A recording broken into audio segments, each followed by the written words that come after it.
ये क्या मजाक है मिस शर्मा। पूरी क्लास में एकदम से ऐसी खामोशी छा गई थी कि सुई गिरने की आवाज भी आसानी सुनी जा सकती थी।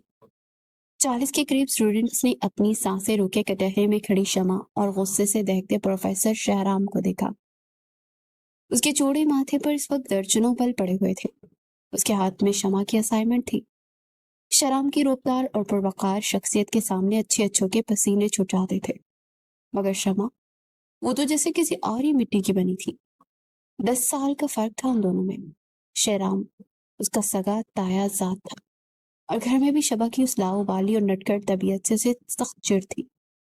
वो एक इंतहाई असूल पसंद इंसान था, जबकि शमा शरारतों की चलती फिरती दुकान थी। मैंने पूछा कि ये क्या कचरा है, आपने मुझे जमा करवाया मिस शमा। शेराम की गर्जदार आवाज दोबारा उभरी। उसने वो पेपर सख्ती से डेस्क पर पटके। मैंने आपको ग्लोबल इकोनॉमिक्स पर असाइनमेंट बनाने को कहा था और आपने इसमें ब्रांडेड कपड़ों के सेल और शॉपिंग डिस्काउंट के बारे में पूरी हिस्ट्री लिख दी। और ये हैंड राइटिंग। शमा ने बड़ी मासूमियत से अपने निचले होठ को दांतों तले दबाया और अपनी शरारती मुस्कुराहट को छुपाने की नाकाम कोशिश की। सर, असाइनमेंट ही तो है। अब टॉपिक इकोनॉमिक्स का था तो मैंने सोचा थोड़ा क्रिएटिव टून बन जाएगा। शमा ने बड़ी टिटाई से जवाब दिया। वैसे भी आजकल महंगाई इतनी है कि शॉपिंग डिस्काउंट ही असल ग्लोबल इशू है। मैंने बिल्कुल प्रैक्टिकल मिसालें दी हैं ताकि आपको समझने में आसानी हो। शहराम का बस नहीं चल रहा था कि वो दीवार में सर मारते। उसके जबड़े सख्ती से भींच गए। Creative touch? आप इसे प्रैक्टिकल मिसालें कहती हैं? यूनिवर्सिटी की क्लास है या आपका ड्राइंग रूम? आपने तालीम को मजाक समझ रखा है। ना आप खुद पढ़ती हैं, ना ही डिसिप्लिन की कोई परवाह है आपको। शहराम ने उसे कड़ी नजरों से घूरते हुए डांटा। तो शमा ने इर्द गिर्द देखा। पूरी क्लास उन दोनों को देख रही थी। उसने आहिस्ता से कदम बढ़ाया और शहराम के डेस्क की बिल्कुल करीब होकर जरा धीमी आवाज में बोली, सर, अब इतना गुस्सा भी ना करें। आप तो खामखा हाइपर हो रहे हैं। शर्मा ने लापरवाह अंदाज में सरगोशी की। अच्छा, अब इतने नखरे ना करें ना। कौन सा बाहर की बात है, घर ही की तो बात है ना। बस आंखें बंद करे और ओके कर दे। शराब ने बेयकीनी से उसे देखा। इस लड़की की डिठाई की कोई हद नहीं थी। घर की बात? शराब ने दांत पीसते हुए कहा।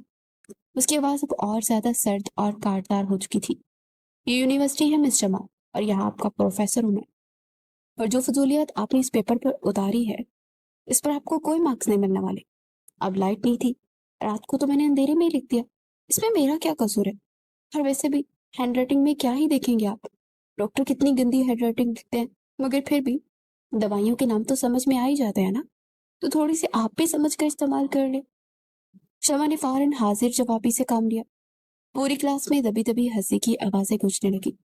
शराम का पारा अब आसमान को छू रहा था।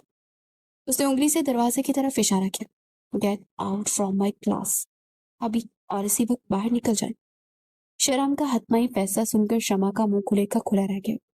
सर, मैं तो बस, वो बाहर जाकर एकदम एक टांग पर खड़ी हो जाएंगी। जब तक मेरी क्लास खत्म नहीं होती आप उसी पोजीशन में रहेंगी। अब मैं क्लियर? शराम ने उसकी बात काटते ऐसी डांट पलाई कि शमा एक लम्हे के लिए सहम गई। एक टांग पर? सर प्लीज, कल नई असाइनमेंट बना लाऊंगी मैं। शमा ने मुंह बसोरते हुए कहा। मैंने कहा गेट आउट। मैं आपको पूरे सेमेस्टर के लिए फेल कर दूंगा। शमा ने गुस्से से उसे घूरा। अपने पेपर जमीन पर पटके और बुड़बुड़ाती हुई क्लास से बाहर निकल गई। दरवाजे के बिल्कुल साथ खड़े होकर उसने एक टांग ऊपर उठाई और दीवार के साथ टेक लगा दी। अंदर क्लास में शराम का लेक्चर दोबारा शुरू हो चुका था। मगर शमा का दिल अंदर ही अंदर उबल रहा था। कॉरिडोर से गुजरने वाले स्टूडेंट उसे एक टांग पर खड़ा देखकर हंस रहे थे और कुछ तो बकायदा मुड़ मुड़ कर देख रहे थे। सरियल, रूस, हिटलर कहीं का। 10 साल बड़ा है तो क्या खुद को मेरा अब्बा समझता है? शमा दांत पीसते हुए दिल ही दिल में शहराम को सलावतें सुना रही थी। घर में भी लेक्चर और यहाँ भी जलील कर दिया। इसकी तो मैं ऐसे ही बैंड बजाऊंगी कि याद रखेगा। एक दफा बस मेरे हाथ कोई मौका लग जाए।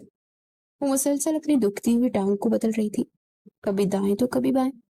उसे वहां खड़े खड़े खासा वक्त गुजर चुका था और अब उसकी टांग में बकायदा दर्द शुरू हो चुका था। जब क्लास का टाइम खत्म हुआ और स्टूडेंट्स बाहर निकलना शुरू हुए, तो शमा की दोस्तें जोफिया और मीरा उसके पास आकर खड़ी हो गई। और उनके चेहरे पर बड़ी शरारती सी हंसी थी। यार शमा, तेरे कजन ने तो तुझे बकायदा सर्कस का तोता बना दिया। वैसे कमाल लग रही हो तू, एक टांग पर।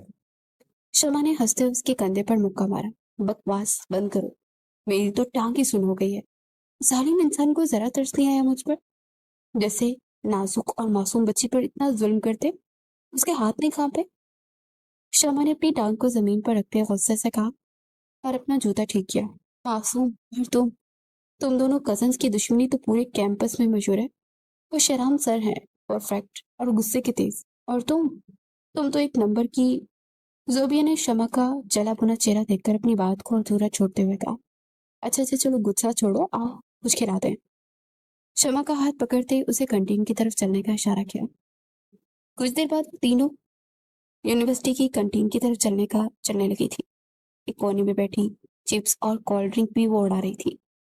शमा अभी तक अपनी टांग को सहला रही थी और उसका गुस्सा ठंडा होने का नाम ही नहीं ले रहा था। मैं सच कह रही हूँ जोबिया, मैं उस सड़ियल इंसान से अपना ये बदला जरूर लूंगी। आज उसने पूरी क्लास के सामने मेरी जो इंसल्ट किया ना, उसमें इतनी आसानी से मैं हजम नहीं करने वाली। शमा ने कोल्ड ड्रिंक का घूंट पड़ते इंतहाई संजीदगी से ऐलान किया। बदला? तो शहराम सबसे बदला लेगी? बेटा, वो तुझे कच्चा चबा जाएंगे।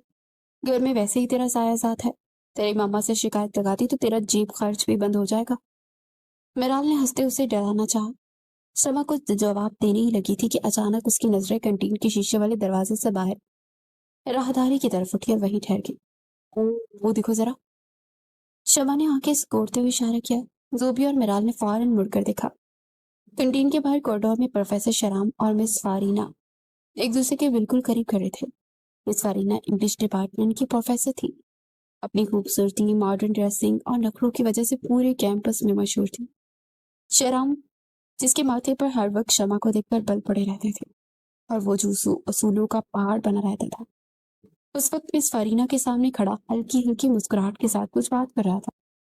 फरीना भी बड़े नखरे और अदाओं से मुस्कुरा मुस्कुरा कर शराम की बातों का जवाब दे रही थी और उसकी बॉडी लैंग्वेज से साफ लग रहा था कि उनके बीच महज प्रोफेशनल रिश्ते से कहीं ज्यादा कुछ चल रहा है। शमा का मुंह खुले का खुला रह गया। जो शख्स उसे पिछले 1 घंटे से एक टांग पे खड़ा करके खुद को यूनिवर्सिटी का सबसे सख्त असूल पसंद प्रोफेसर साबित कर रहा था, वो यहाँ छुपकर रोमांस फरमा रहा था। हाय अल्लाह शमा, तुम्हारा कजन तो तुम्हें घास नहीं डालता। तुम्हारी शक्ल सबसे भी उसे चिढ़ है। आए दिन तुम्हें बहाने बहाने से सजा देता है, और यहाँ यहाँ तो वो खुद मिस फारीना के साथ गुलछड़े उड़ा रहा है। जोबिया ने शमा के कान में खुसर फुसर करते जल्दी पर तेल छिड़का। वही तो, तुम देख रहे हो उसके चेहरे की मुस्कुराहट? कसम से शमा, मैं तो आज तक शराम सर को ऐसे मुस्कुराते नहीं देखा। मुझे तो लगता है ये कल फुल ऑन सेट है। देखना, बहुत जल्द फरीना तुम्हारी भाभी बनकर तुम्हारे घर आ जाएंगी। फिर वो तुम्हें एक टांग पर खड़ा किया करेंगी। मिराल ने भी मजे लेते हुए शमा के दिमाग को घुमा कर रख दिया था। शमा का खून एकदम से खौलने लगा। एक तरफ उसकी दुखती हुई टांग थी, क्लास में सबके सामने होने वाली बेइज्जती थी, और दूसरी तरफ शराब की ये मुनाफकत। मेरी भाभी और ये फारीना की बच्ची, तो आप देखिए इस खड़ूसी के इतने हिम्मत कि मुझे जलील करके खुद यहाँ डेटिंग चल रही है। मेरा नाम भी शमा है। इस परवाने को तो मैं ऐसा जलाऊंगी ना कि दोनों उम्र भर याद रखेंगे।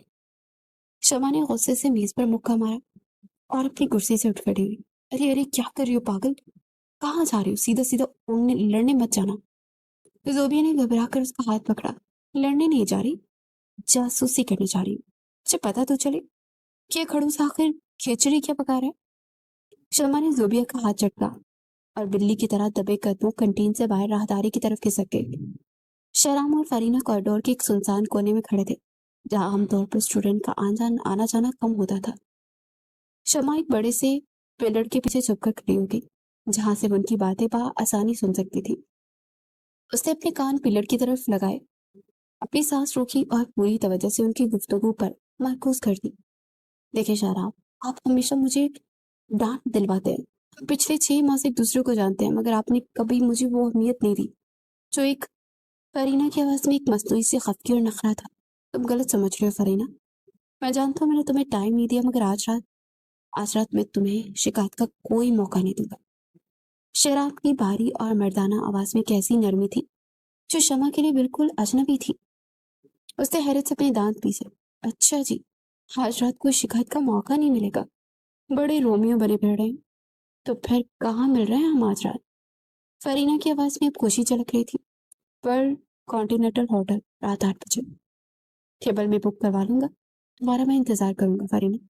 मुझे तुमसे कुछ बहुत जरूरी बात भी करनी है। कुछ ऐसा जो मैं काफी अरसे से कहना चाह रहा था। शहराम ने मुस्कुराते हुए फरीना को देखते हुए कहा, आई बी देयर शहराम, मैं इंतजार करूंगी। फरीना ने शर्माते हुए कहा, और फिर वो दोनों वहां से अपने अपने अपार्टमेंट की तरफ मुड़ गए। पिलर के पीछे खड़ी शमा के चेहरे की मुस्कुराहट फैलकर मजीद गहरी हो चुकी थी। उसकी आंखों में शरारत के दिए जल उठे थे। उसने अपनी दुखती हुई टांग को एक बार फिर से सहलाया, मगर इस बार से दर्द महसूस नहीं हो रहा था, बल्कि अपने बदले की कामयाबी का यकीन महसूस हो रहा था। पर्ल होटल, रात 8 बजे। जरूरी बात। शमा ने खुद कलामी करते अपनी उंगलियों चिपकर चटकाया। तो मिस्टर प्रोफेसर शहराम, आप आज रात मिस फारीना से मिलने वाले हैं। बहुत शौक है ना आपको दूसरों का तमाशा बनाने का। आज रात पर्ल होटल में आपकी सारी सॉबरनेस और परफेक्शनिस्ट का एक हवा में उड़ जाएगा। मेरी बेइज्जती का बदला आज रात 100% सूद के साथ में वसूल करूंगी। वो तेजी से पलट कर कंटीन की तरफ भागी, जहां जोबी और मिराल उसका बेसब्री से इंतजार कर रही थी। शमा के दिमाग में धमाकेदार प्लान जन्म ले चुका था। घर पहुंचकर भी उसकी टांग दुख रही थी और दिमाग में बदले की आग अभी भी पूरी तरह से भड़क रही थी। वैसे तो साइमन का बुरा होना सजा की एक वजह थी, मगर वो जानती थी कि शहराम किस कदर भड़कने और पूरी क्लास के सामने उसे एक टांग पर खड़ा होने की असल वजह क्या थी। उसे कल शाम का वो मंजर याद आ गया, जब उसकी मामा ने उसे ड्राइंग रूम में बिठाकर समझाया था, शमा बेटा, तुम पढ़ाई पर बिल्कुल ध्यान नहीं दे रही, तुम्हारे ग्रेड्स मुसलसल गिर रहे हैं। जाओ शहराम से असाइनमेंट में थोड़ी मदद ले लो। वो यूनिवर्सिटी का टॉप प्रोफेसर है। वैसे भी इस वक्त वो घर पर ही होता है, तो खुशी से पढ़ा देगा। जिस पर शमा ने सोफे पर तकिया पटकते इंतहाई बदतमीजी और लापरवाही से जवाब दिया था, मामा प्लीज, उस खड़ूस और सरियल इंसान से पढ़ने से बेहतर है कि मैं फेल हो जाऊं। उसकी शक्ल देखकर वैसे ही मेरा मूड खराब हो जाता है। मैं नहीं जाऊंगी उसके पास, मिन्नतें कर दे। और वैसे भी उसकी अपनी कौन सी कोई लाइफ है जो मुझे फिलासफियां दहाड़ेगा। 24 घंटे बस किताबों में घुसा रहता है और चले पर ऐसे 12 बजे रहते हैं जैसे दुनिया का सारा बोझ उसके कंधे पर हो। उस हिटलर से तो बात करने में मुझे डर लगता है। पता नहीं खुद को क्या चीज समझता है। और किस्मत की खराबी देखिए, कैन उसी वक्त शराम ड्राइंग रूम के खुले दरवाजे से गुजर रहा था। उसके हाथ में एक मोटी सी किताब थी। उसने शमा की सारी खड़ी खड़ी बातें आसानी सुन ली थी। उसने कुछ कहा तो नहीं, बस अपने कदम रोके, ऐनक के पीछे से कांटदार निगाह शमा पर डाली, जिसे देखकर शमा की रीढ़ की हड्डी में एक सनसनाहट सी दौड़ गई। मगर वो भी ढीठ थी, नजरें चुराकर बैठ गई। और आज यूनिवर्सिटी में शेराम ने अपने उस इंसल्ट का सारा गुस्सा असाइनमेंट की आड़ में निकाला था। तो मिस्टर हिटलर, आपने कल मेरी बात का बदला आज पूरी क्लास के सामने लिया। अब मैं आपकी इस बदले का ऐसा जवाब दूंगी कि आपकी सारी आशिकान धड़की की धड़ी रह जाएंगी। शमा ने अपने बेड पर गिरते फोन उठाया और एक जानी पहचानी ऑनलाइन फ्लावर शॉप का नंबर डाल के उसकी आंखों में दीपनी चमक थी जब उसने शॉप वाले को हदायत दी, हेलो जी, मुझे बस स्पेशल बुके बनाना है, बिल्कुल फ्रेश सुरकुलाबों का। साइज इतना बड़ा होना चाहिए कि देखने वाले की आंखें खुली रह जाए। और हाँ, उसके अंदर एक कार्ड भी रखना है, जिस पर जो मैं लिखवाऊंगी वो बिल्कुल वाज़ेह और बड़े लेटर्स में होना चाहिए। शमा ने कार्ड के वो धुआंधार अल्फाज लिखवाए जो उसने रास्ते में ही सोच लिए थे, और डिलीवरी का काम और जगह फिक्स कर दी। फोन बंद करते उसे तस्वीर में शहराम का गुस्से से लाल चेहरा और मिस फरीना की उड़े हुए होश नजर आ रहे थे। वो बेड पर लूट-पुट होकर हंस रही थी कि आज रात तो इस सड़ील इंसान के साथ बहुत बुरी होने वाली है। रात के 8 बज रहे थे और पर्ल होटल का वो खास और महंगा तरीन हिस्सा मध्यम रोशनियों, हल्की मौसीकी और खुशबूदार माहौल से सजा हुआ था, जहां शाहराम एक शानदार ब्लैक 3 पीस सूट में मलबूस अपने मखसूस सोबर और रौबदार शख्सियत के साथ बैठा था, जबकि सामने फारीना सुर्ख रंग के बेहद खूबसूरत और मॉडर्न लिबास में बैठी मुस्कुरा रही थी। शाहराम आज वाकई बहुत संजीदा था और अंदर से थोड़ा नर्वस भी था, क्योंकि वो फारीना के साथ अपने इस रिश्ते को बाकायदा एक नाम देना चाहता था। उसने अपनी कोट के जेब में रखा छोटा सा मखमली बॉक्स महसूस किया, जिसमें उसने फरीना की एक कीमती अंगूठी खरीदी थी। उसने गहरी सांस ली और फरीना की आंखों में देखते धीमे लहजे में बोला, फरीना, मैंने तुम्हें यहाँ एक खास बात कहने के लिए बुलाया है। हम पिछले कुछ अरसे से एक दूसरे को समझ रहे हैं और मैं समझता हूँ कि अब हमें हमें अपने इस रिश्ते को एक कदम और आगे ले जाना चाहिए। मैं चाहता हूँ कि तुम मेरी जिंदगी में हमेशा के लिए शामिल हो जाओ। शरामा भी अपनी बात मुकम्मल कर ही रहा था कि अचानक वेटर उनके टेबल के पास आकर रुका। उसके हाथ में सिर्फ गुलाबों का इतना बड़ा और शानदार बुके था कि उसकी खुशबू ने पूरे टेबल को महका दिया। एक्सक्यूज मी सर, ये बुके आपके लिए है। वेटर ने वो बुके शहराम की तरफ बढ़ाया तो शहराम ने हैरत से वेटर को देखा और सख्त उलझन में बोला, मेरे लिए? मगर मैंने तो कोई बुके ऑर्डर ही नहीं किया, और वैसे भी मुझे कोई यहाँ फूल भेजेगा, वो जरूर कोई गलतफहमी हुई है। जरा नाम चेक करें। मगर फरीना के चेहरे पर एकदम से खुशी और हैरत की लहर दौड़ गई। उसे लगा शायद शहराम ने उसे प्रपोज करने से पहले सरप्राइज देने के लिए, उसे स्पेशल फील करवाने के लिए ये सब प्लान किया है। और शहराम, ये कितना खूबसूरत है। You are so loving, thank you so much. Farina ने जल्दी से बुके वेटर के हाथ से लिया और उसे खुशबू लिए अपने चेहरे के करीब किया। मगर जैसे ही उसकी नजर उस बुके के अंदर खूबसूरत से सुर्ख कार्ड पर पड़ी, उसकी मुस्कुराहट एक लम्हे को ठहर गई। ये क्या है? फरीना की आवाज एकदम बदल गई। शराम ने परेशानी से पूछा, क्या हुआ फरीना? फरीना ने वो कार्ड निकाला, उस पर लिखे अल्फाज इतनी ऊंची और गुस्से में भरी आवाज में पड़े कि आसपास बैठे चंद लोगों की नजरें उनकी तरफ उठ गई। I love you too Sharam. आपकी मोहब्बत के इजहार ने मुझे भी आपका दीवाना कर दिया। आपकी अपनी क्षमा। कार्ड पढ़ने के बाद फरीना का चेहरा गुस्से से लाल बबू का हो चुका था। जबकि शराम को ऐसा लगा जैसे किसी ने उसके दिमाग पर हथौड़ा मार दिया हो।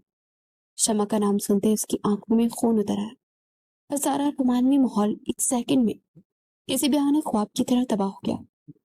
शराम तो शमा से प्यार करते हैं और यहाँ मेरे साथ फ्लर्ट कर रहे हो? तुम कितने घटिया और धोखेबाज इंसान हो। एक तरफ शमा से मोहब्बत की पतंगे बढ़ा रहे हो और यहाँ मुझे प्रपोज करने का नाटक कर रहे हो। फरीना ने वो कार्ड शराम के मुंह पर दे मारा तो शराम ने जल्दी से कुर्सी से उठकर सफाई देनी चाहिए। वो बुरी तरह से बौखला गया था। Farina, listen to me please, मेरी बात तो सुनो। ऐसा कुछ नहीं है, तुम गलत समझ रही हो। ये कोई बेहुदा मजाक है। शमा मेरी कजन है और मेरी स्टूडेंट भी। वो तो मुझसे बदला ले रही है। आज मैंने उसी क्लास में सजा दी थी ना। मगर फरीना कुछ भी सुनने को तैयार ही नहीं थी। उसकी आंखों में आंसू आ गए थे। Shut up Sharam. जिस लड़की ने इतने दावे और बेशर्मी से ये बुके भेजा है, वो सिर्फ कजन नहीं हो सकती। और वैसे भी उसने लिखा कि तुम्हारी मोहब्बत के इजहार ने उसे दीवाना किया। इसका मतलब तुम उससे मोहब्बत की बातें करते हो। आइंदा मुझसे बात करने की कोशिश भी मत करना, समझे तुम? फरीना ने अपना हैंडबैग को झटके से उठाया और शहराम की मजीद सुने बगैर गुस्से से पैर पटकती बाहर निकल गई। जबकि शहराम वहीं बुत बना खड़ा रह गया। उसके हाथ में वो बुके था और सामने टेबल पर शमा का वो कार्ड पड़ा उसे मुंह चढ़ा रहा था। शहराम के माथे की रगें तन चुकी थी और गुस्से से उसकी सांसें बेहद तेज हो गई थी। उसने वो कार्ड मुट्ठी में दबोचा और बुके उठाकर बुड़बुड़ाया, शमा, आज तुम्हारी खैर नहीं। आज मैं तुम्हें बताता हूँ कि मोहब्बत का इजहार कैसे होता है। वो दांत पीसता होटल से निकला और गाड़ी को पागलों की तरह भगाते सीधा घर की तरफ मोड़ दिया। जबकि दूसरी तरफ शमा अपने घर में बेड पर लेटी कंबल में मुंह दिए अभी तक मुस्कुरा रही थी कि उसे बखूबी अंदाजा था कि इस वक्त पर्ल होटल में क्या तूफान आया होगा। वो खुद से बातें करते हुए हंस पड़ी थी कि अचानक घर के मेन दरवाजे को जोर से खुलने और फिर दरवाजे लाउंज में शहराम की गर्जदार आवाज गूंजी और उसकी हंसी वहीं रुक गई। कहाँ है ये डफर लड़की? शमा, बाहर निकलो। शहराम की आवाज इतनी बुलंद और गजबनाक थी कि पूरे घर में गूंजी। शमा ने जल्दी से कंबल अपने ऊपर लिया, आंखें बंद की और झूठ मूठ की सोने की एक्टिंग करने लगी। मगर उसके दिल की धड़कन अब बेकाबू हो रही थी क्योंकि उसे बिल्कुल अंदाजा नहीं था कि शहराम इस कदर जल्दी और इस कदर तूफानी अंदाज में गर्ज सर पे उठा देगा। लाउंज में सबा की मम्मा, ताईबान और दादा जान भी अपने अपने कमरों से घबरा कर बाहर आ गए। शहराम के हाथ में वो सुर्ख गुलाबों का बुके था जिसे उसने इंतहाई गुस्से से सोफे पर दे मारा। क्या हुआ है शहराम बेटा? इतनी रात के यूं क्यों चीख रहे हो? सब खैरियत तो है? शमा ने क्या कर दिया आप? शमा की मामा रोहिला बेगम ने परेशानी और घबराहट से पूछा तो शहराम फट पड़ा। क्या कर दिया? चाची जान अपनी इस अफलातून बेटी से पूछें इसने आज क्या शरारत की है। इसने आज मेरी सारी इज्जत मिट्टी में मिला दी। मेरा तमाशा बना के रख दिया इसने। शहराम ने वो कुचला हुआ कार्ड अपनी चची के सामने किया। पढ़े इसे, क्या लिखा है आपकी मासूम बच्ची ने। ये बिके इसने होटल में इस वक्त भिजवाया जब मैं एक बहुत ही अहम कॉलीग के साथ जरूरी मीटिंग में था। शहराम ने बात को थोड़ा घुमा दिया क्योंकि वो घर वालों के सामने फारीना के साथ डेट का जिक्र नहीं कर सकता था। रोहिला बेगम ने वो कार्ड पढ़ा तो उनके तो जैसे होश ही उड़ गए। उन्होंने अपना सर पकड़ लिया और शराब को गुस्से और उस बुके की कहानी ने उन्हें दादा जान और सबके सामने शर्मिंदा कर दिया। ये लड़की तो मुझे किस दिन पागल कर देगी। मैं इसकी इन शरारतों से सच में तंग आ गई हूँ। रोज कोई ना कोई नया तमाशा खड़ा कर देती है। चची शर्मिंदगी से गुजरी जा रही थी। शराब बेटा, तू बड़ा है, समझदार है, बच्ची है वो, छोड़ दो उसे। उसे अच्छी तरह समझाऊंगी मैं और डांटूंगी भी। शराम की मां नुजरत बेगम ने मिन्नत भरे अंदाज में शराम को ठंडा करना चाहा, मगर शराम का गुस्सा अभी भी सातवें आसमान था। वो किसी की सुनने के मूड में ही नहीं था। मम्मा, वो बच्ची नहीं, आफत है। शराम ने अपनी माँ की तरफ देखते हुए चिल्ला कर कहा, अफलातून है वो, मुझसे प्यार करती है। पैदा हुए जुमा जुमा 8 दिन नहीं हुए और आजकल की फजूल ड्रामे देख देख कर दिमाग खराब हो गया इन लोगों का। जरा बुलाए इस आफत को भाई, आज इस कालू की भूत में हमेशा के लिए उतारता। उसे तो मैं ऐसी सजा दूंगा कि आइंदा ऐसी हरकत करने से पहले 100 बार सोचेगी। शर्म की तंजी और गुस्से से भरी आवाज सीधी शमा के कमरे तक गई। जो शमा अब तक डर के मारे कंबल में दुबकी हुई थी, ये जुमला सुनते उसके अना जाग उठी। चुमा चुमा 8 दिन, और मैं इनसे लव करूंगी, इस सड़ियल हिटलर से। इसकी इतनी हिम्मत कि मुझे सबके सामने यूं जलील करे और मेरे बारे में ऐसी बकवास करे। शमा ने गुस्से से कंबल एक तरफ फेंका और पैर पटकती हुई कमरे से बाहर निकल गई। वो सीधा लाउंज में और शहराम के बिल्कुल सामने आकर खड़ी हो गई। उसकी आंखों में अब जितना शहराम के लिए गुस्सा था, उसे शहराम को यूं गुस्से से फनकारते देखा तो अपने बचाव के इसके दिमाग ने फौरन एक पहाड़ी कर दी। झूठ ना बोले, कल रात ही तो आपने मुझसे अपनी मोहब्बत का इजहार किया था। मैंने सारा दिन बहुत सोचा इस बारे में और आज आपकी मोहब्बत का जवाब मैंने दिया। फिर इतने प्यार से आपको वो फूल और कार्ड भेजा, तो इसमें इतना भड़कने और पूरे घर को सर पे उठाने वाली क्या बात है भला। शमा ने बिल्कुल उसकी आंखों में आंखें डालकर इतनी डटाई मासूमियत और सफाकी से ये झूठ बोला कि लाउंज में खड़े हर इंसान की सांस जहां थी वहीं रुक गई। शराम की तो जैसे गोया जान ही निकल गई थी। वो फटी फटी आंखों से खुले मुंह और सरापाए हैरत बने अपने सामने खड़ी उस लड़की को दिख रहा था, जो बिना पल के चिपकाए उस पर इतना संगीन और भयानक इल्जाम लगा रही थी। उसके दिमाग की रगें तन गई और उसे लगा जैसे कोई उसके कानों के करीब जोर जोर से नकारे बजा रहा हो। राहिला बेगम और नुसरत बेगम तो हैरत और सदमे से अपने मुंह पर हाथ रख लिए थे। उन्हें अपने कानों पर यकीन नहीं आ रहा था कि उनका संजीदा और किताबों में गुम रहने वाला बेटा, जो शमा की शक्ल तक देखने का रवादार नहीं था, उससे मोहब्बत का इजहार कर चुका था। कि क्या बकवास कर रही हो तुम, दिमाग खराब हो गया है तुम्हारा। मैं और तुमसे मोहब्बत का इजहार, लगता है आज तुम्हें डोज देनी पड़ेगी। शराम की आवाज गुस्से और बेयकीनी से जरा सी लर्ज गई थी। वो गुर्रा कर आगे बढ़ा। उसका हाथ शमा को मारने के लिए हवा में बुलंद हुआ था कि लाउंज में दादा जान की रफ्तार और गर्जदार आवाज गूंजी, वहीं रुक जाओ शराम, और खबरदार खबरदार जो तुमने शमा पर हाथ भी उठाने की कोशिश की। मर्दानगी औरत पर हाथ उठाने में नहीं होती। दादा जान अपनी छड़ी टेके तेजी से उनकी जानिब आ खड़े हुए। उनके चेहरे पर शदीद गुस्सा था, जिसे देखकर शराम का बुलंद होता हाथ वहीं रुक गया। मगर उसकी आंखों से निकलने वाले शोले शमा को जलाकर भस्म कर देने के लिए काफी थे। शमा, जो शराम का हाथ उठते देखकर एक लम्हे के लिए सहम गई थी, दादाजान को बीच में आता देख फौरन उनके पीछे छुप गई। उसने अपनी अदाकारी के जौहर दिखाने शुरू कर दिए। बताओ मेरा बेटा, क्या बात है ये सब? क्या शहराम सच कह रहा है या तुम सच कह रही हो? डरने की कोई जरूरत नहीं, मैं खड़ा हूं यहाँ तुम्हारे पास। दादाजान ने शमा के सर पर हाथ रखते हुए नरमी से पूछा, तो शमा ने अपने अंदर की सारी फनकाराना सराहते यकजा कर दी और आंखों में झूठ मूठ के आंसू भरकर एक की 4 मसाला लगाकर कहानी सुनाना शुरू कर दी। दादाजान, मैं बिल्कुल सच कह रही हूँ। ये तो खुद पिछले कई दिनों से मेरे पीछे पड़े हैं। कल रात में पानी पीने के लिए किचन में आई तो उन्होंने मुझे अकेला पाकर मेरा रास्ता रोक लिया। मुझे चॉकलेट्स दी और कहने लगे कि शमा, मैं तुम्हारे बगैर मर जाऊंगा। मैं तो तुम्हारे इश्क में पागल हो चुका हूँ। अगर तुमने मुझे ठुकरा दिया तो मेरी मोहब्बत कबूल ना की तो मैं जहर खा लूंगा। अब आप ही बताएं दादाजान, मैं इतनी मासूम और नरम दिल हूँ, मुझसे इनका ये पागलों वाली हरकतें नहीं देखी गई, तो मैंने तर्स खाकर हाँ कर दी। और आज जब मैंने इन्हें फूल भेजे तो अब सबके सामने ये मुकर रहे हैं और उल्टा मुझे मारने दौड़ रहे हैं। शमा ने रूहानी आवाज में ऐसी लच्छेदार कहानी सुनाई कि शराम के कदमों तले से जमीन निकल गई। दादाजान, ये एक नंबर की झूठी, मक्कार और फराडन लड़की है। ये सब बकवास कर रही है। मैंने इसे ऐसा कुछ नहीं कहा। ये मुझसे क्लास में मिलने वाली सजा का बदला ले रही है। इस लड़की की बातों पर यकीन मत करें, ये तो आफत की पुरिया है। शराम अपने बाल नोचने के करीब था। उसका बस नहीं चल रहा था। फिर शमा की गर्दन दबोच ली, जो इतनी आसानी से उसके बरसों की बताई हुई शरीफाना साख को मिट्टी में बना ली थी। शराम बेटा, ये तुम क्या कह रहे हो? शमा भला इतना बड़ा झूठ क्यों बोलेगी? और अगर तुमने वाकई ऐसा कुछ किया है तो इसमें इतना हंगामा करा करने की क्या जरूरत है? हमसे बात करते तो हमारा इकलौता बेटा है। हम तेरी खुशी के लिए शमा का हाथ मांग लेते।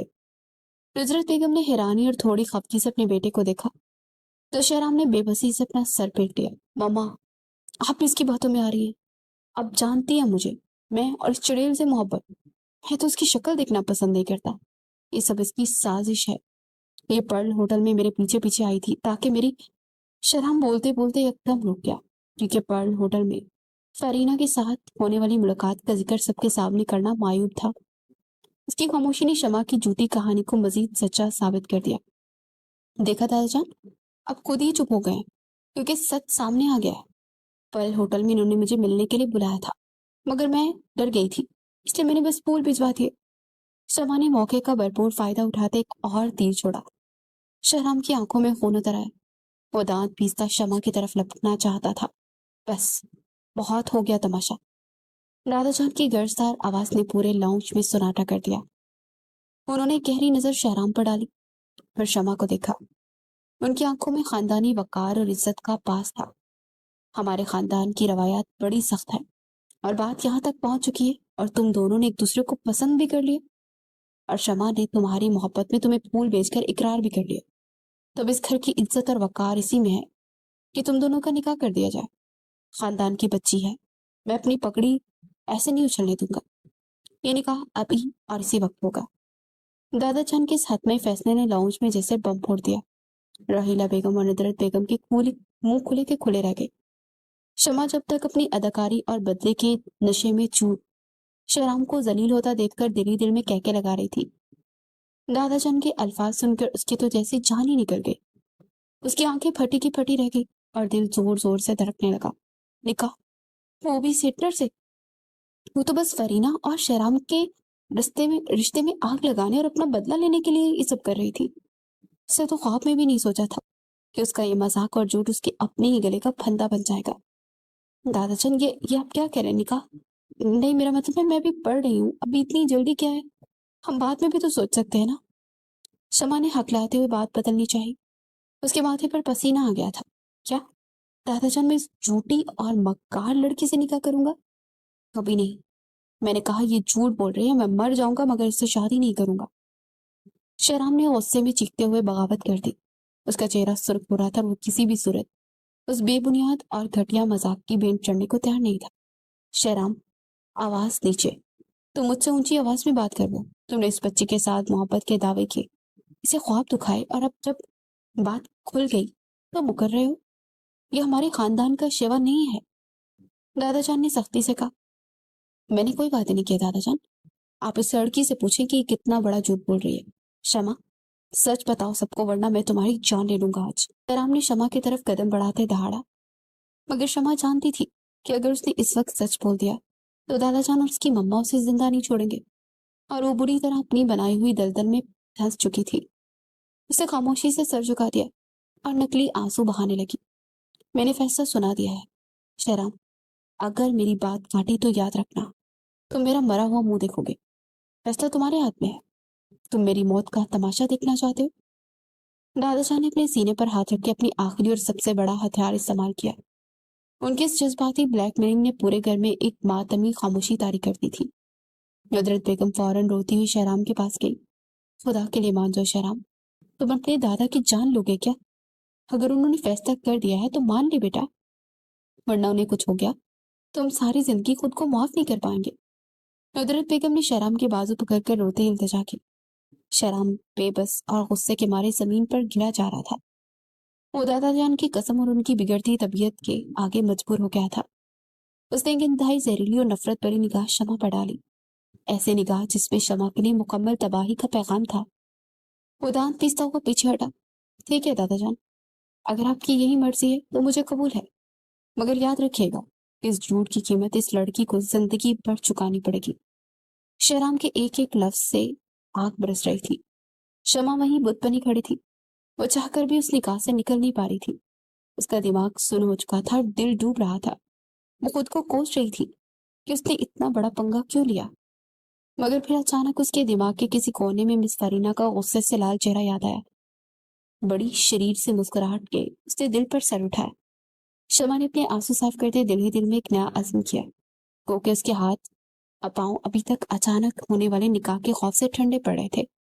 कोई बात नहीं, कम अज कम मैंने इस हिटलर को इसकी चुड़ैल फारीना से तो दूर कर दिया ना। अब ये सारी जिंदगी उस दुख में चलेगा। और वैसे भी निकाह के बाद भी इसे इतना तंग करूंगी ना, इतना सताऊंगी कि ये रोते खुद ही मुझे तलाक दे देगा।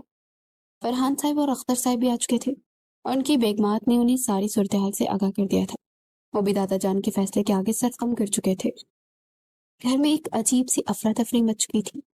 रात के उस पहर कारी साहब को बुलाया गया और रहीला बेगम शमा को खींचती हुई उसके कमरे से ले गई ताकि उसको कुछ मुनासिब कपड़े पहना सके। ये तूने क्या गजब कर दिया शमा, तूने इतनी बड़ी बात छुपाई हमसे, मुझे तो अब तक यकीन नहीं आ रहा। रहीला बेगम अलमारी से एक बारीक सुर्ख दुपट्टा निकालते हुए बोली, जबकि शमा आईने के सामने खड़ी अपने अक्स को देखकर घबरा रही थी। उसके हाथ पसीने से भीग चुके थे। हाय अल्लाह, ये मैंने किस मुसीबत में हाथ डाल दिया। मैं तो बस मिस फरीना का पट्टा साफ कर रही थी, यहाँ तो मेरा अपना ही टिकट कटने लगा है। शमा ने अपना सर पीट लिया। दूसरी तरफ लाउंज में शहराम सोफे पर सर पकड़े बैठा अपने मुकद्दर को कोस रहा था। वो इस लड़की की एक बेहुदा शरारत की वजह से हमेशा के लिए बदलने वाला था। उसे बस इस लम्हे का इंतजार था जब निकाह के बाद वो शमा से अकेले में इसकी जात का हिसाब चुकाएगा। कारी साहब ने खुफिया निकाह शुरू किया। शराम वल्द अख्तर, आपको शमा बिनते फरहान 50,000 रुपए हक महर के एवज निकाह में कबूल है। कारी साहब की आवाज पर शहराम ने सर उठाकर एक नजर शमा पर डाली। उसकी आंखों में इतनी तपिश थी कि शमा ने फौरन अपनी नजरें झुका ली। शहराम ने अपने जबड़े सख्ती से पीछे और दादा जान की तरफ देखा, जो उसे वार्निंग देती नजरों से घूर रहे थे। कबूल है।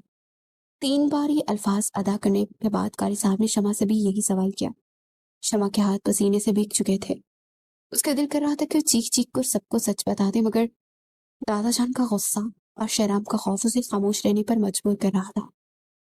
उसने कांपती हुई आवाज में 3 बार कबूल है कहा और वो ये निकाह में रिश्ते में बंध गए। दुआ के बाद जैसे ही सबने एक दूसरे को मुबारकबाद दी, शहराम अचानक अपनी जगह से उठ खड़ा हुआ। उसका चेहरा अभी तक गुस्से से तिमतिमा रहा था। उसने लाउंज के बीचों बीच खड़े होकर दादा जान की आंखों में आंखें डाली। निकाह तो आपने करवा दिया दादा जान, मगर अब मेरी भी एक शर्त है। मुझे रुखसती अभी इसी वक्त चाहिए। शहराम की इस अचानक और धमाका खेज मुतालबे ने पूरे घर में फिर से सन्नाटा छा दिया। शहराम तो जैसे उसकी सांसें हलक में अटक गई। रुखसी, और वो भी अभी? हिटलर तो उसे कच्चा चबा जाएगा। ये पागलपन है शहराम। अभी तो शमा की पढ़ाई चल रही है, वो बच्ची है। हमने भी खानदानी वकार के लिए निकाह किया है। रुखसती उसकी डिग्री होने के बाद ही होगी। दादाजान ने सख्ती से उसकी मुखालफत की। अख्तर साहब भी आगे बढ़े। हाँ बेटा, तुम्हारे दादाजान बिल्कुल ठीक कह रहे हैं। रात की इस पर कैसे रुखसती? अभी तो कोई तैयारी ही नहीं की। तुम गुस्से में हो, जाकर जाकर आराम करो। मैं बिल्कुल होश में हूँ बाबा जान। मेरा फैसला आखिर है। अगर आप लोगों ने मुझे अभी रुखसती नहीं दी तो मैं या तो उस लड़की को अभी सबके सामने तलाक दे दूंगा, या फिर ये घर हमेशा के लिए छोड़कर चला जाऊंगा, और फिर आप लोग सारी जिंदगी मेरी शक्ल नहीं देख पाओगे। शहराम ने जिस सफाकी और हतमई अंदाज में धमकी दी, उसे दादा जान समेत सबके होश उड़ा दी। और उसकी आंखों में वो जुनून देखकर उसकी बात की गवाही दे रहा था कि अपने इस फैसले से 1 इंच भी पीछे नहीं हटेगा। उन्होंने बेबसी से एक लंबी सांस ली। फरहान साहब की तरफ देखा। फरहान साहब ने सर झुका लिया, क्योंकि बेटी की इज्जत का सवाल था। हर जवान औलाद में बार बार बहस करके अपना भरम नहीं तोड़ना चाहते थे। दादाजान ने बलाखिर मानते हुए रुखसती की इजाजत दे दी। शमा को तो जैसे किसी ने जिंदा दरगौर कर दिया था। राहिला बेगम और नुदरत बेगम रोती हुई शमा को गले लगाने लगी और से दुआएं देते शहराम के कमरे की तरफ ले गई। शेराम को कुछ कजन्स और करीबी दोस्त जो कि इस अचानक निकाह में शामिल हुए थे, उन्होंने जल्दी जल्दी कमरे को गुलाब की पत्तियों से सजा दिया था और शमा को बेड पर बिठाकर सब बाहर चले गए और कमरे का दरवाजा बंद हो गया। अब शमा उस बड़े से कमरे में तन्हा थी। उसकी धड़कनें बेकाबू हो रही थी, मगर जैसे जैसे वक्त गुजर रहा था और शहराम कमरे में नहीं आ रहा था, उसके अंदर का खौफ आहिस्ता आहिस्ता खुशी में बदलने लगा। उसने अपने दुपट्टे को सर से पीछे किया और बेड से उठकर आईने के सामने आकर खड़ी हो गई। वाह शमा बीबी, तुमने तो कमाल ही कर दिया। हिटलर को उसके घर में ही मात दे दी। अब आया ऊंट पहाड़ के नीचे। गरूर था ना इसे कि मिस फरीना पर, अब देखती हूँ चुड़ैल उसके करीब कैसे आती है। ये अल्फाज कहते से खुद अंदाजा नहीं था कि अनजाने में वो फरीना को शहराम के करीब देखकर तरफ उठी थी और खुद भी उस एहसास से नाआशना थी। उसे अचानक एक और शरारत सूझी। उसने निकाह के वक्त खींची गई कुछ तस्वीर अपने मोबाइल से निकाली और एक में तस्वीर में वो और शहराम कारी साहब के सामने बैठे थे। शमा ने मुस्कुराते हुए तस्वीर फारीना के नंबर पर सेंड की और साथ ही एक मैसेज टाइप कर दिया, हमारा निकाह हो गया है, दुआओं में जरूर याद रखिएगा। तस्वीर सेंड करने के बाद शमा ने कहका लगाया और बेड पर गिरकर हंसने लगी। उसे अंदाजा ही नहीं था कि यह तस्वीर फारीना के दिल पर खंजर बनकर चलेगी और वो शहराम को कभी माफ नहीं करेगी। दूसरी तरफ शहराम अपने कमरे में जाने के बजाय घर के तहखाने में बने जिम में मौजूद था। उसका सीना गुस्से से बुरी तरह धौंकने की तरह चल रहा था। उसने अपनी शर्ट उतारकर एक तरफ फेंकी और उसका पसीने में भीगा कसरती जिस्म उसकी वहशत को मजीद दमाए कर रहा था। वो पूरी ताकत से पंचिंग बैग पर मुक्के बरसा रहा था और मुक्का मारते उसने शमा को मासूम बनकर झूठ बोलता हुआ चेहरा याद आ रहा था। वो लड़की जिससे वो बेहद चिढ़ता था, आज उसके नाम के साथ हमेशा के लिए जुड़ गई थी और उसकी सारी जिंदगी का सुकून बर्बाद कर चुकी थी। अचानक जिम के कोने में रखे बेंच पर पड़े उसके मोबाइल फोन की स्क्रीन रोशन हुई और मुसलसल मैसेज टून बजने लगी। शहराम ने गुस्से से पंचिंग बैग छोड़ा और तौलिए से अपना चेहरा साफ करते फोन की तरफ बढ़ा। स्क्रीन पर फारीना का नाम चमक रहा था। उसने जल्दी से फोन अनलॉक किया तो सामने वही तस्वीर थी जो शमा ने फारीना को भेजी थी और इसके साथ फारीना के दीगर कई वॉइस मैसेज आए हुए थे। शहराम ने पहला वॉइस मैसेज प्ले किया, शहराम, तुमसे ज्यादा घटिया, झूठा और धोखेबाज इंसान मैंने आज तक नहीं देखा। तुम एक तरफ मुझसे मोहब्बत के झूठे दावे कर रहे थे और दूसरी तरफ अपनी कजन के साथ इश्क लहरा रहे थे। तुम मेरे साथ खेल खेल रहे थे ना। आज के बाद मुझसे राब्ता करने की कोशिश भी मत करना। तुम एक धोखेबाज हो और मैं तुम्हारी शक्ल भी देखना पसंद नहीं करती। फरीना के गुस्से और नफरत से भरी आवाज को शहराम का दिमाग जैसे फट गया था। उसकी आंखों में वो सुर्ख लकीरें उभर आई। उसकी बर्दाश्त की आखिरी हद की निशानी थी। उसने अपना मोबाइल सामने दीवार पर दे मारा। शम्मा की बच्ची, मैं तुम्हें जिंदा नहीं छोड़ूंगा। तुमने मेरे सब्र का इम्तिहान लिया है, अब देखता हूँ क्या करता हूँ मैं। वो जुनून की हालत में जिम से निकला और से लंबे लंबे डग बढ़ता हुआ सीढ़ियां चढ़कर अपने कमरे की तरफ बढ़ा। आधी रात का वक्त था और पूरा कमरा गहरी नींद सो रहा था, मगर शहराम की आंखों में शोले बरस रहे थे। शमा को इस बात का बिल्कुल अंदाजा नहीं था कि शहराम उसके मैसेज की वजह से किस कदर पागल हो चुका है। उसे लगा था कि शहराम शायद आज रात कमरे में आएगा ही नहीं, इसलिए उसने अपना वो भारी अरूसी जोड़ा उतार दिया था और उसकी जगह एक इंतहाई शॉर्ट और बोल्ड नाइटी पहन ली थी। वो मजे से शीशे के आगे खड़ी अपने बिखरे हुए बालों को सेट कर रही थी और मुख्तलिफ पोज बनाकर खुद को आईने में देख रही थी। उसके चेहरे पर जीत की मुस्कुराहट थी। तभी कमरे के दरवाजे का हैंडल जोर से घूमा और दरवाजा दराम से खुला। शमा के तो जैसे रोंगटे ही खड़े हो गए। उसने घबराकर मुड़कर देखा तो दरवाजे पर शहराम खड़ा था, शर्टलेस, पसीने में भीगा हुआ। उसकी सुर्ख आंखें और गुस्से से भड़कते हुए नत्थे देखकर शमा की जान निकल गई थी। उसे बिल्कुल अंदाजा नहीं था कि वो यूं आधी रात को अचानक आ जाएगा, वो भी इस होलिये में। शमा ने अपने शॉर्ट लिबास को देखा और जल्दी से भागकर काउच के पीछे छुप गई। उसका दिल बुरी तरह से धड़क रहा था। शेराम ने बड़े खतरनाक अंदाज में कमरे का दरवाजा अंदर से बंद किया और चाबी निकालकर अपनी जेब में रख ली। कमरे में सिर्फ एक मदम सा लैंप चल रहा था। वो आहिस्ता आहिस्ता चलता काउच की तरफ बढ़ा। उसके कदमों की आहट शमा के दिल को बेकाबू कर रही थी। शमा ने अपने घुटनों में सर दे लिया और डर के मारे उसकी सांस बंद हो रही थी। शहराम बिल्कुल काउच के पास आकर रुका। बाहर आओ शमा। शराब की धीमी आवाज में छुपा लावा जो फटने वाला था शमा महसूस कर सकती थी। शमा का दिल चाहा कि वो गायब हो जाए, मगर उसके पास बचाव का कोई रास्ता नहीं था। वो आहिस्ते से खड़ी हुई उसका सारा जिस्म लर्ज रहा था और उसकी नजरें जमीन पर गड़ी हुई थी। शेराम की नजर जैसे उसकी शॉर्ट और बोल्ड ड्रेस पर पड़ी तो उसके होठों पर तंजिया मुस्कुराहट उभर आई। वो एक कदम और आगे बढ़ा और शमा के बिल्कुल करीब आकर खड़ा हो गया। शमा को उसके जिस्म में आने वाले पसीने और परफ्यूम की मिलीजुली खुशबू महसूस हो रही थी, जिसे मजीद नर्वस कर रही थी। बड़ा शौक था ना तुम्हें मेरी बीवी बनने का? सबके सामने बड़े दावे कर रही थी कि मैं तुमसे प्यार करता हूँ और तुम मुझसे मोहब्बत करती, तो फिर अब यूं खाउच के पीछे क्यों छुप रही हो? शेराम ने अचानक शमा का बाजू सख्ती से पकड़ा और उसे एक झटके से अपने करीब खींचा। शमा के मुंह से एक दबी हुई चीख निकली और वो सीधा शेराम के चौड़े सीने से जा टकराई। उसके हाथ बेसाख्ता शेराम के सीने पर आ गए, मगर शेराम की गिरफ्त उसके बाजू पर इतनी मजबूत थी कि उसे दर्द होने लगा।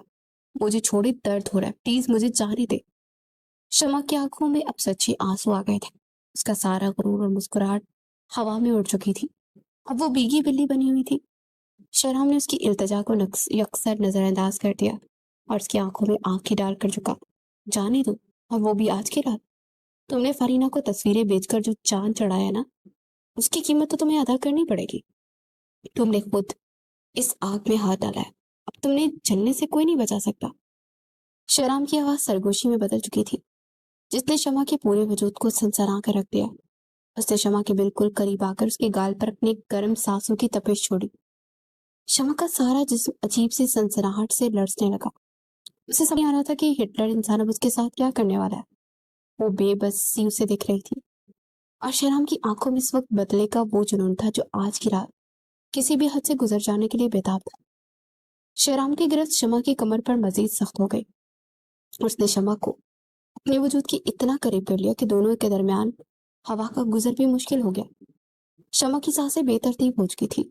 उसने अपने हाथ शेराम के सीने पर रखकर उसे पीछे धकेलने की नाकाम कोशिश की, मगर शेराम किसी संगे मरमर के मुजस्समे की तरह अपनी जगह पर कायम था। क्या हुआ मिस शमा? आपकी वो सारी हाजिर जवाबी और शरारतें कहाँ गई? आज तो आपकी जुबान पर जैसे ताले पड़ गए हैं। शेराम का तंज शमा के दिल पर नश्तर की तरह लग रहा था। वो रुहासी हो चुकी थी।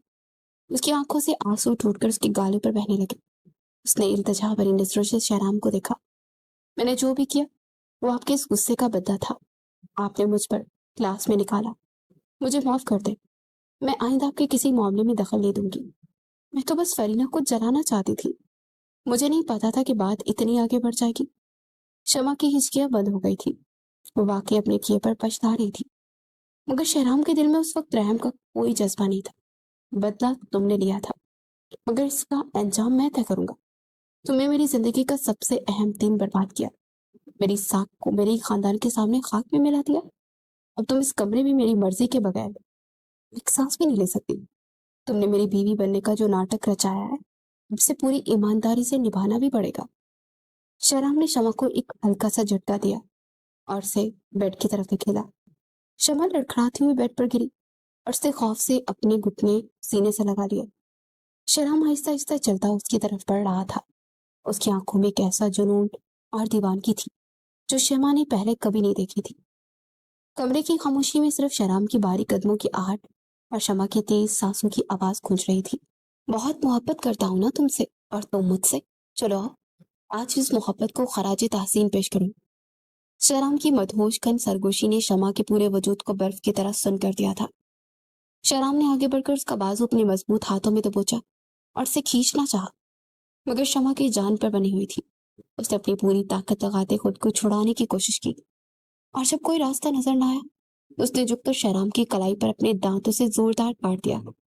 क्या कर रही हो तुम? Damn it! शेराम की गिरफ्त जैसे ही एक सेकंड के लिए ढीली पड़ी, शमा ने एक झटके से अपना बाजू छुड़ाया, जानबूझकर सीधा बाथरूम की तरफ भागी और इससे पहले कि वो दरवाजा अंदर से लॉक करती, शेराम गुस्से से फनकारता उसके पीछे ही बाथरूम में दाखिल हो गया और एक जोरदार झटके से दरवाजा बंद कर दिया। शमा पीछे हटते हुए शॉवर की बिल्कुल नीचे जा खड़ी हुई। उसे लग रहा था कि आज शेराम उसे कच्चा चलवा जाएगा, मगर शेराम ने बिना कोई लम्हा जाए के शॉवर का नल पूरी ताकत से खोल दिया। दिसंबर की उस यकवस्ता रात में शॉवर से निकलने वाला बर्फ जैसा ठंडा पानी सीधा शमा के वजूद पर गिरा तो उसके मुंह से एक दिलखराश चीख निकल गई। वो सर्दी से कांपती पीछे हटने लगी, मगर शेराम ने उसे शॉवर के बिल्कुल नीचे खड़ा कर दिया था।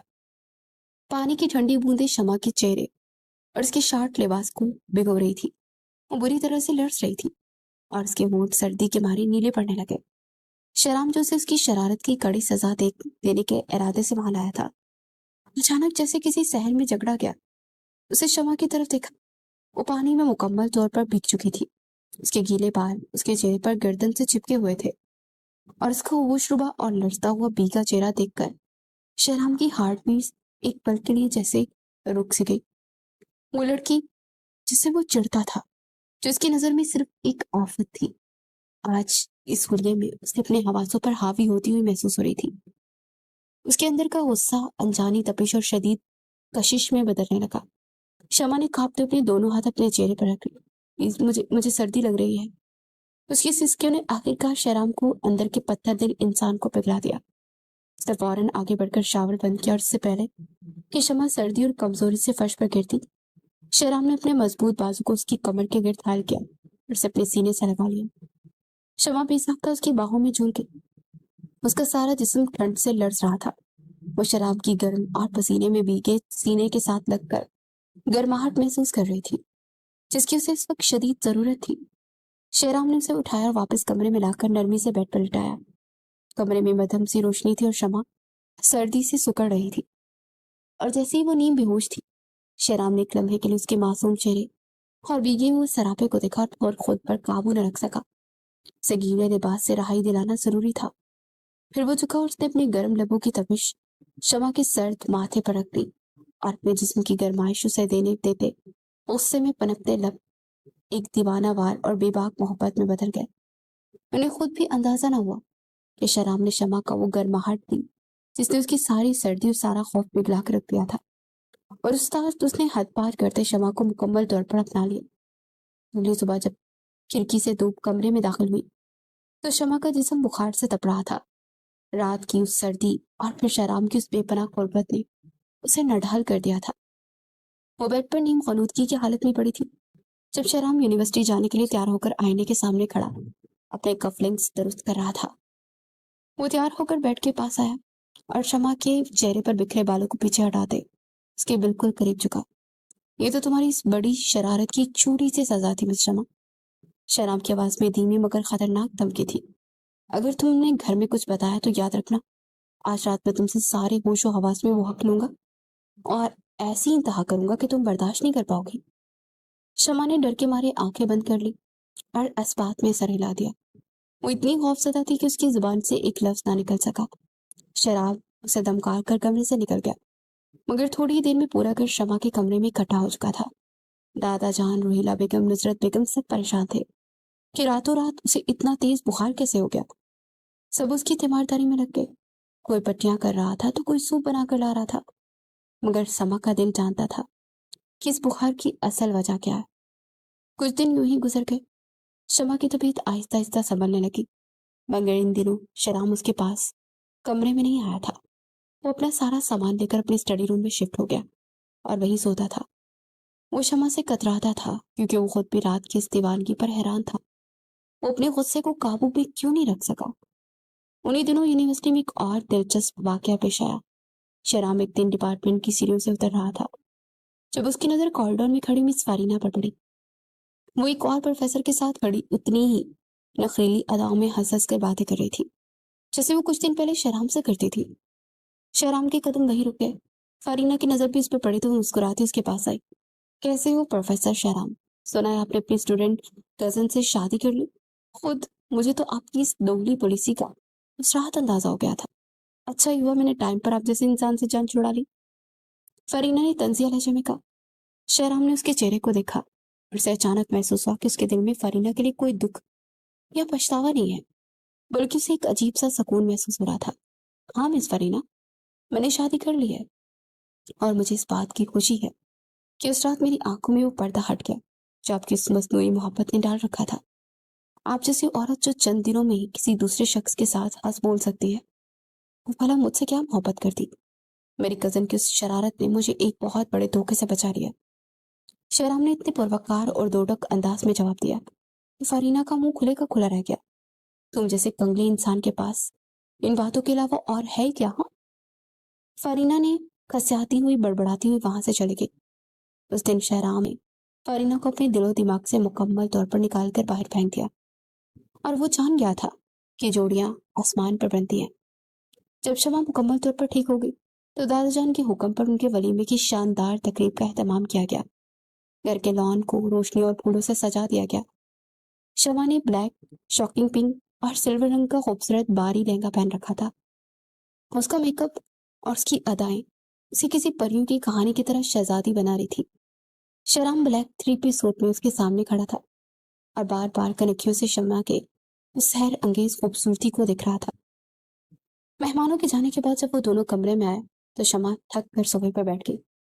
शहराम ने कोट के बटन खोले और मुस्कुराता हुआ शमा के पास आकर खड़ा हो गया। उसने अपना मोबाइल निकाला और शमा के साथ चंद इंतहाई क्लोज और प्यारे पोज में सेल्फियां बनाना शुरू की। शमा हैरत से उसे देख रही थी। ये आप क्या कर रहे हैं? एक मिनट, बस एक जरूरी काम कर लूं। शराम ने मुस्कुराते हुए सारी तस्वीरें एक ही शॉट में फरीना के व्हाट्सएप पर सेंड कर दी और उसका नंबर हमेशा के लिए ब्लॉक कर दिया। आप मेरे वाली हरकतें कर रहे हैं? शमा ने मुंह बनाते हुए प्यारा सा तंज किया। शेराम ने शमा की नाजुक कमर के गिर्द अपने मजबूत बाजू हाल किया और बड़ी खुमार में बोला, तो अच्छा नहीं है क्या? तुम्हारे रंग में रंग जाओ। शेराम की आवाज में वही मदहोशकन सरगोशी थी जिसने शमा के दिल की धड़कनों को बेतरतीब कर दिया था। वो घबरा कर पीछे हटने लगी मगर शेराम की गिरफ्त बहुत मजबूत थी। अच्छा नहीं, जरा फासले पर हुए ना। मुझे आपका ये रंग बिल्कुल पसंद नहीं आ रहा। मैं जा रही हूँ सोने। शमा खिलाते हुए बहाना बनाना चाहा मगर शहराम के होंठों पर एक दिलकश मुस्कुराहट फैल गई। फासला? कैसा फासला मेरी जान? वैसे भी उस रात तुम्हारे करीब आकर तुम्हारी कुर्बत का ऐसा नशा चढ़ गया है कि मैं पिछले इतने दिनों से खुद पर जैसे कैद करके बैठा था। मगर आज आज तो तुम दुल्हन बनी हो। आज तुम्हें मैं बिल्कुल नहीं छोड़ूंगा। अब से मेरे सारे जज्बे, मेरा हर रंग सिर्फ तुम्हारे लिए है। शराम ने उसके कान के पास सरगोशी करते हुए उसके गाल को अपने गर्म लबों से छुआ तो शमा का सारा वजूद एक मीठी सी तपिश से पिघलने लगा। उस रात उनके कमरे की फिजाओं में वो सारे शिकवे गिले मिट गए और दोनों एक दूसरे के रंग में रंग गए और खुशी से एक दूसरे को मुकम्मल कर दिया। अगली सुबह यूनिवर्सिटी का माहौल कुछ बदला सा था। शराम अपनी गाड़ी ड्राइव करता कैंपस के पार्किंग एरिया से दाखिल हुआ तो उसके साथ वाली सीट पर शमा बैठी थी। आज वो एक टांग पर खड़े होने वाली मुजरिम नहीं बल्कि प्रोफेसर शहराम की बीवी बनकर आई थी। शहराम ने गाड़ी रोकी और खुद बाहर आकर शमा के लिए दरवाजा खोला। दोनों साथ चलते कॉरिडोर में दाखिल हुए तो देखने वाले हैरत से उन्हें मुड़ मुड़ कर देख रहे थे। शहराम के चेहरे पर मुस्कुराहट थी और शमा उसके साथ चलती बहुत प्यारी लग रही थी। दोनों एक दूसरे को कंप्लीट कर रहे थे और एक परफेक्ट कपल लग रहे थे। जोबिया और मिराल कैंटीन के बाहर खड़े उन्हें एक साथ यूं मुस्कुराते हुए देखकर जैसे बुत बन गए। कोई ये क्या मौजा हो गया रातों रात? तू तो इस हिटलर से बदला लेने वाली थी और यहाँ तो बकायदा हीरो हीरोइन के साथ एंट्री मारी जा रही है। मिराल ने शमा को बाजू से पकड़ते हैरत से पूछा। शमा ने एक शरारती निगाह शराब पर डाली और मुस्कुराते बोली, बदला तो मैंने ले लिया मेरी जान। वैसे इस बदले के बदले मुझे ये हिटलर जिंदगी भर के लिए बर्दाश्त करना पड़ा है। अब चलो जल्दी से कैंटीन में। आज हम दोनों की तरफ से तुम्हें जबरदस्त ट्रीट है। कैंटीन में दोस्तों के साथ हंसी मजाक और ट्रीट के बाद जब वो दोनों कॉरिडोर के एक सुनसान हिस्से से गुजर रहे थे तो शमा ने अचानक शराब का हाथ पकड़ लिया। शराब, एक बात तो बताए, अब हम हनीमून पर कब जा रहे हैं? मैंने तो सोच रखा है कि हम तुर्की जाएंगे। शमा ने बड़े मान और चहकते हुए अंदाज में पूछा। शेराम ने चलते चलते कदम रोके और उसकी तरफ मुड़ कर देखा और उसकी नाक के बोर को हल्का सा खींचते हुए बोला, हनीमून पर हम जरूर जाएंगे मेरी जान, मगर उस दिन जब तुम्हारी डिग्री पूरी हो जाएगी और तुम दोबारा कोई असाइनमेंट कचरे जैसी नहीं बनाओगी। हाय ला, आप अभी भी प्रोफेसर ही हैं? शमा ने मुंह बसोरते हुए कहा तो शेराम ने हंसते हुए उसे अपने कंधे के साथ लगा लिया। उनकी खनकती हुई हंसी और उनकी आंखों में चमकती हंसी में सिर्फ और सिर्फ रंगे इश्क बिखरा हुआ था।